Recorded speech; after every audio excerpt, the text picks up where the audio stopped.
287 दिन हैरी इतने दिनों तक लगातार लगा रहा। फिर उसने सोचा कि कंपाउंडिंग बेकार है, क्योंकि स्क्रीन पर दिख रहा नंबर मुश्किल से ही हिल रहा था और उसे ऐसा लगा जैसे वो रेत में पानी डाल रहा हो। और अगर आपने भी कभी ऐसा सोचा है तो आप बिल्कुल नॉर्मल है, क्योंकि कंपाउंडिंग का पहला स्टेज ग्रोथ नहीं होता, ये अविश्वास का स्टेज होता है।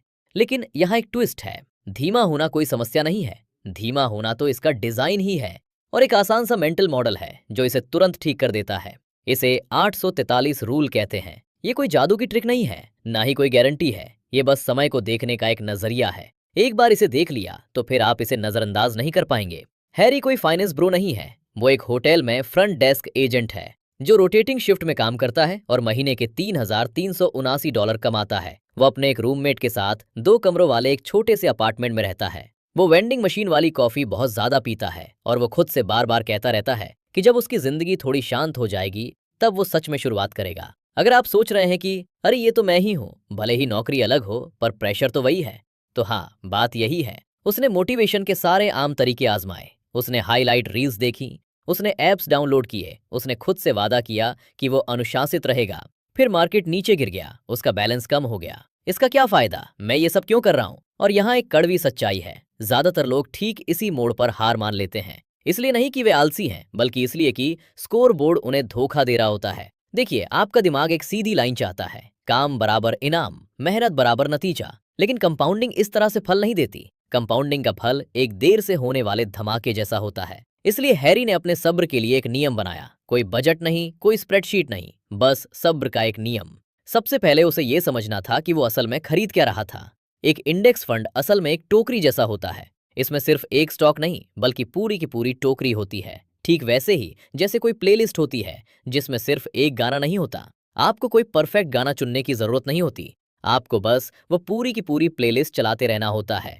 और मार्केट कोई रहस्यमय दानव नहीं है, ये तो बस लाखों लोगों का समूह है जो अलग अलग बिजनेस में लगे हुए हैं और एक ही समय पर खरीद बिक्री कर रहे हैं, कमा रहे हैं, नाकाम हो रहे हैं और आगे बढ़ रहे हैं। ये ठीक समुद्र की लहरों की तरह चलता है। जब आप इसके बहुत करीब होते हैं तो ये उग्र और बेकाबू लगता है, लेकिन जब आप थोड़ा दूर हटकर देखते हैं तो ये शांत और स्थिर नजर आता है। अब यहाँ असली समस्या आती है, जब आप थोड़ा थोड़ा करके निवेश करते हैं तो शुरुआती साल उतने प्रभावशाली नहीं लगते, क्योंकि आपके पैसे को बढ़ने का समय नहीं मिला होता। आपको लगेगा कि आप पीछे हैं, जबकि आप सही रास्ते पर हैं। यहीं पर 843 का नियम काम आता है। ये कहता है कि कंपाउंडिंग की यात्रा 3 अलग अलग जिंदगियों जैसी लगती है। ये धीमी लगती है, फिर रफ्तार पकड़ती है, फिर अजीब लगने लगती है। गणित बदलने की वजह से नहीं, बल्कि इसलिए कि आपके पैसे में आखिरकार इतना वजन हो जाता है कि वो तेजी से बढ़ने लगता है। वाह! और यही वो पड़ाव है जहां लोग कभी नहीं पहुंच पाते, क्योंकि वे उबाऊ दौर में ही हार मान लेते हैं। इसलिए हैरी ने उबाऊ दौर को छोड़ना और भी मुश्किल बना दिया। उसने इसे की कार्ड नियम नाम दिया। हर बार जब वो होटल से निकलता तो वो 10 सेकंड के लिए अपना होटल का की कार्ड हाथ में रखता और एक सवाल पूछता, क्या मैंने आज अपना भविष्य खरीदा? अगर जवाब नहीं होता तो उसे अपराध बोध नहीं होता, वो निराशा में नहीं डूबता।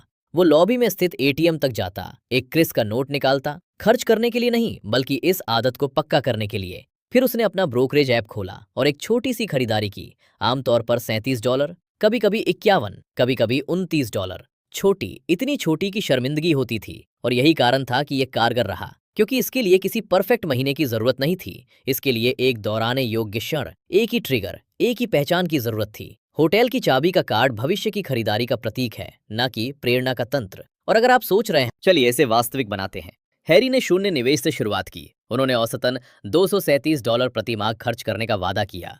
हर महीने नहीं, बल्कि औसतन। कुछ महीनों में उन्होंने इससे अधिक खर्च किया, कुछ में कम, लेकिन उन्होंने इस सिलसिले को बरकरार रखा। एक साल बाद उसने लगभग $2,844 लगाए थे। ठीक है, कुछ खास नहीं। 3 साल बाद भी इससे जिंदगी में कोई बड़ा बदलाव नहीं आया था। यही तो जाल है, क्योंकि आपका दिमाग कहता है अगर 3 साल में मेरी जिंदगी नहीं बदली तो 15 साल में भी नहीं बदलेगी। यही झूठ है। यही वो पल होता है जब लोग हार मान लेते हैं और बहुत से लोग इसी जाल में फंस जाते हैं। असल में बहुत सारे परिवारों के पास तो रिटायरमेंट अकाउंट होते ही नहीं है, आपकी सोच से भी कहीं ज्यादा।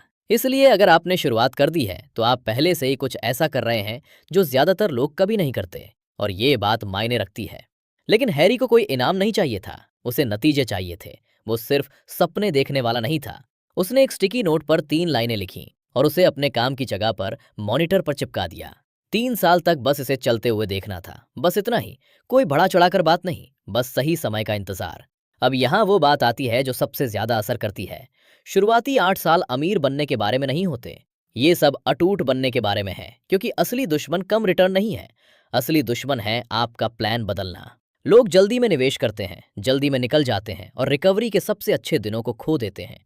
वे इसलिए नहीं हारते क्योंकि बाजार में गड़बड़ी है, वे इसलिए हारते हैं क्योंकि शोरगुल में वे शांत नहीं बैठ सकते।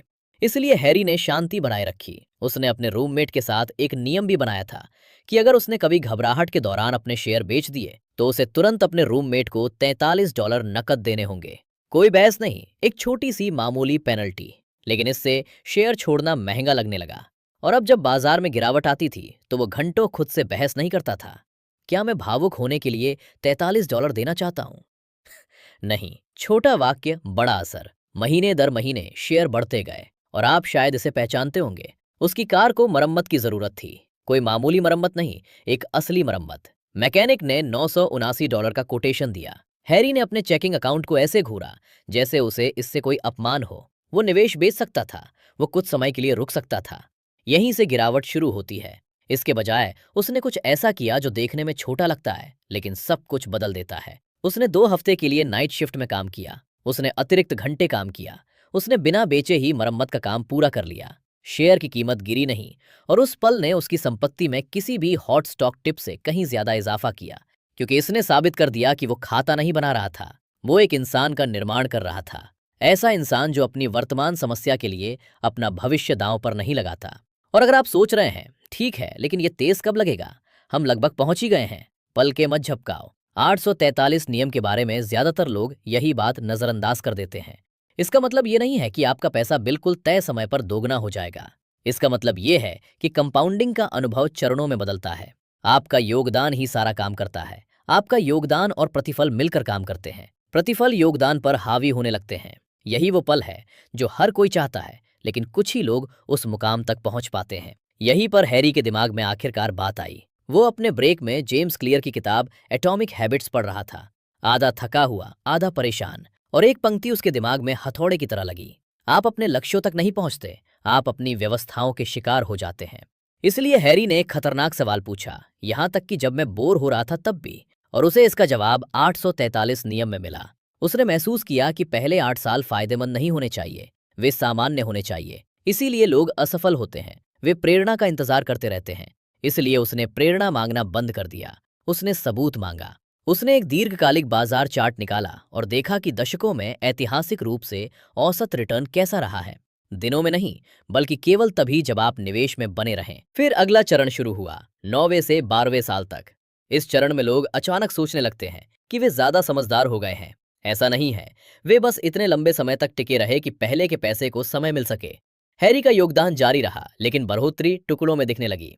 एक अच्छा महीना उसके पूरे हफ्ते के निवेश से ज्यादा जोड़ सकता था, और यहीं से लालच बदल जाता है। शुरुआती चरण का लालच धीमी गति के कारण छोड़ देने का होता है। बीच के दौर में एक लालच आता है, घमंडी हो जाना। लोग सोचने लगते हैं मैं इसमें माहिर हूं। हैरी ने ऐसा नहीं किया, वो बोरिंग बना रहा, क्योंकि असल में बोरिंग चीजें ही बढ़ती हैं। वो लगातार अपनी प्लेलिस्ट के हिसाब से खरीदारी करता रहा, वो लगातार शेयर जमा करता रहे, वो लगातार अपने की कार्ड ट्रिगर का इस्तेमाल करता रहा। और जब बाजार में कोई मुश्किल दौर आया तो उसने उसे किसी आपदा की तरह नहीं देखा, उसने उसे एक सेल छूट की तरह देखा। क्या ये आसान है? नहीं, लेकिन ये आपकी सोच से कहीं ज्यादा आसान है।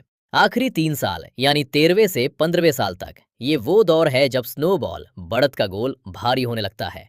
बढ़त देखकर ऐसा लगने लगता है मानो कोई और ही व्यक्ति इसमें योगदान दे रहा हो। और ठीक इसी मोड़ पर कंपाउंडिंग, बढ़त दर बढ़त की कहानी का नजरिया बदल जाता है। मैं ये कर रहा हूं से बदलकर ये हो जाता है कि ये अपने आप हो रहा है। जरा एक कार को धक्का देने के बारे में सोचिए। शुरुआत में वो बिल्कुल नहीं हिलेगी, फिर ये धीरे धीरे आगे बढ़ता है, ये लुढ़कता है। वही कार, वही धक्का, लेकिन फिजिक्स अलग। यही 843 का नियम है। आज से शुरू करते हुए सबसे पहले कंपाउंडिंग से मनोरंजन की उम्मीद करना छोड़ दें, ये आपका मनोरंजन नहीं करेगा। दूसरा, एक ऐसा आसान निवेश चुनें जिसे आप लंबे समय तक अपने पास रख सकें। एक ब्रॉड इंडेक्स फंड एक बेहतरीन विकल्प है, क्योंकि इसे इस तरह से डिजाइन किया गया है कि इसमें विविधता, डाइवर्सिफिकेशन हो। ये एक टोकरी या एक प्लेलिस्ट की तरह है।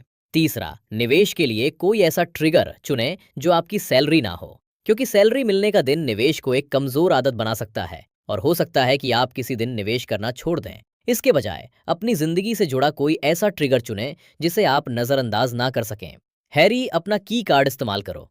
हो सकता है कि आपके लिए ये ट्रिगर सुबह ब्रश करना हो, या शायद आपका लंच ब्रेक हो, या फिर जब आप घर पर अपनी कार पार्क करते हैं वो समय हो। वही क्रम वही काम। चौथा, शेयरों की संख्या पर नजर रखें, ना कि बाजार के मूड पर।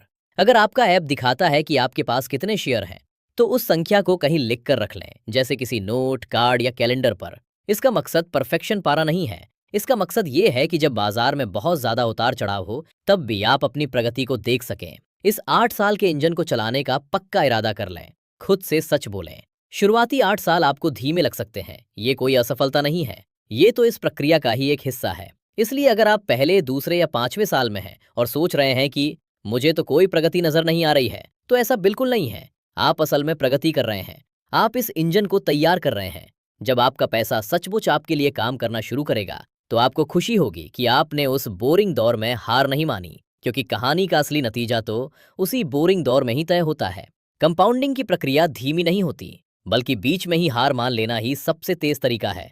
आज ही छोटे कदम से शुरुआत करें और तब तक निवेश करते रहें जब तक आप आर्थिक रूप से आजाद ना हो जाएं। अपनी इस आदत को टूटने ना दें। इस खेल में तब तक बने रहें जब तक आप जीत ना चाहें।